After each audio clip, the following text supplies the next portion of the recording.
आज के इस समय में भारत ही नहीं बल्कि विश्व के सभी देशों में अलग अलग कई विश्वविद्यालय हैं। पर एक समय था जब पूरे संसार में शिक्षा का कोई ज्ञान नहीं था।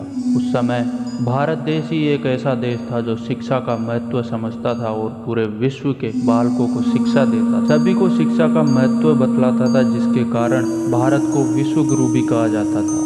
भारत ही एकमात्र ऐसा देश था जहां विश्व में शिक्षा का प्रसार था। भारत में उच्च शिक्षा पाने के लिए देश विदेश के बालक भारत के बिहार राज्य के एक छोटी जगह नालंदा में आया करते थे और नालंदा विश्वविद्यालय में शिक्षा ग्रहण करते थे। उस समय प्राचीन भारत में उच्च शिक्षा का महत्व सर्वाधिक महत्वपूर्ण और विख्यात केंद्र था। उस समय प्राचीन भारत में उच्च शिक्षा का सर्वाधिक महत्वपूर्ण था और विख्यात केंद्रीय स्थान था। महायान बौद्ध धर्म के इस शिक्षा केंद्र में हीनयान बौद्ध धर्म के साथ ही अन्य धर्मों के तथा अनेक देशों के छात्र पढ़ते थे। वर्तमान में बिहार राज्य में पटना से 88 किलोमीटर दूर दक्षिण पूर्व और राजगीर से 11 किलोमीटर उत्तर में एक गांव के पास अलेक्जेंडर कनिंघम द्वारा खोजे गए इस महान बौद्ध विश्वविद्यालय के भग्नावशेष टूटे हुए हिस्से इसके प्राचीन वैभव का और यहाँ की शिक्षा प्रणाली के बारे में बहुत कुछ बयान करते हैं। प्रसिद्ध चीनी यात्री हैनसोंग ने 7वीं शताब्दी में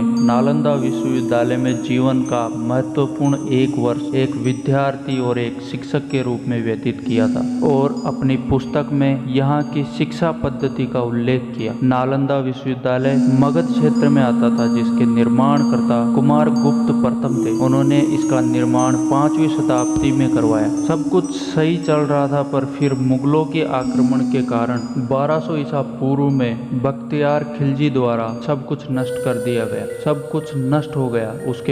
उसके बाद सन 1915 से 1937 व 1974 से लेकर 1982 के उत्खनन के बाद यहाँ उन सब के प्रमाण मिले हैं जो नालंदा विश्वविद्यालय की सर्वश्रेष्ठ शिक्षा पद्धति का उल्लेख करते हैं। तो दोस्तों, जानकारी अच्छी लगी हो तो चैनल को सब्सक्राइब करो। Thank you so much. मिलते हैं नेक्स्ट वीडियो में। अपना ख्याल रखना। धन्यवाद।